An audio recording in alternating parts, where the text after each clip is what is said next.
ជំរាបសួរអ្នកទាំងអស់គ្នាអេយេហេ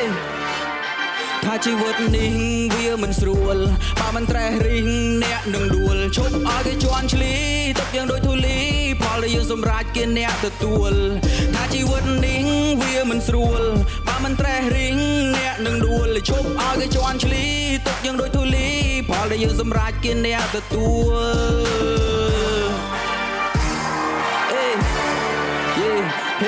បើផ្លូវខ្លួនឯងដែលតាមផ្លូវដោយខ្លួនឯងមិនចាំបាច់ទៅផ្គប់អ្នកណាវាសនាយើងជាអ្នកតាតែងសូម្បីតែព្រះក៏មានមកផ្ចាញ់មនុស្សល្អក៏នៅរន្ទះបាញ់ប្រូវិសពទៅជាស្រឡាញ់ you feel it ខ្ញុំដកដង្ហើមងើយទៅលើគិតមួយនាទី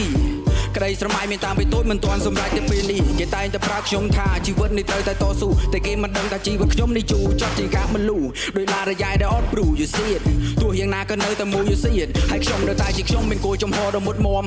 កុំមកសុំកលុំព្រោះអ្នកមិនមែនជាមេដឹកនាំ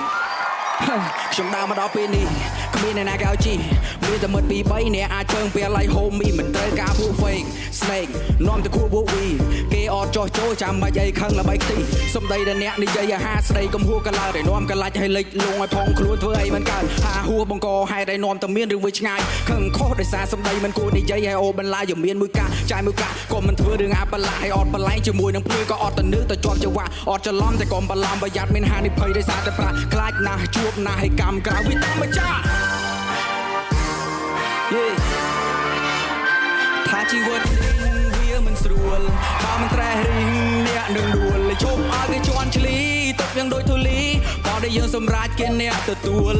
ថាជីវិតនេះវាមិនស្រួលបើមិនត្រេះរិះអ្នកនឹងដួលជប់ឲ្យគេជន់ឈ្លីទុកយ៉ាងដូចធូលីបើដែលយើងសម្រេចគេអ្នកទទួល